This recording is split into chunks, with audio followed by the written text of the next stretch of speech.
വർഷങ്ങളോളം പ്രണയിച്ച് വീട്ടുകാരുടെ സമ്മതം നേടിയിട്ടും വിവാഹത്തിലേക്ക് കടക്കാതെ പോയവരായിരുന്നു സീരിയൽ നടി ഗോപിക ചന്ദ്രനും നടൻ വൈശാഖ് രവിയും. ഇക്കഴിഞ്ഞ ജനുവരി മാസത്തിലായിരുന്നു ഇവരുടെ വിവാഹ നിശ്ചയം.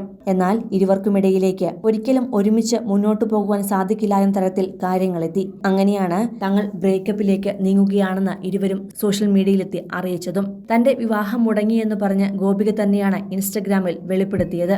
പിന്നീട് മാസങ്ങൾ പിന്നിടവെയാണ് നടിയുടെ വിവാഹ വാർത്തയും എത്തിയത്. അടുത്ത ബന്ധുക്കളും സുഹൃത്തുക്കളും മാത്രമാണ് ഗോപികയ്ക്കൊപ്പം അന്ന് ഉണ്ടായിരുന്നത്. താനൊരു പ്രതിസന്ധി ഘട്ടത്തിലൂടെ കടന്നുപോയപ്പോൾ ഒപ്പം നിന്നവരെയും കൂടെ ചേർത്തവരെയും മാത്രമാണ് ഗോപിക വിവാഹത്തിനും ക്ഷണിച്ചത്. ആ വിവാഹ നിശ്ചയത്തിനു പിന്നാലെ ഉണ്ടായ ബ്രേക്കപ്പിൽ നടി മാനസികമായി ഏറെ തകർന്നു പോയിരുന്നു. ആ അവസ്ഥയിൽ നിന്നും എത്രയും പെട്ടെന്ന് മറ്റൊരു വിവാഹത്തിലേക്ക് കടക്കാനുള്ള ശ്രമങ്ങളാണ് വീട്ടുകാർ നടത്തിയത്. അങ്ങനെയാണ് വരുൺ ദേവ് എന്ന പയ്യനെ കണ്ടെത്തിയതും വിവാഹത്തിലേക്ക് കടന്നതും. ഗുരുവായൂർ ക്ഷേത്രത്തിൽ വെച്ചാണ് വരുൺ ദേവ് ഗോപികയുടെ കഴുത്തിൽ താലി കെട്ടിയത്.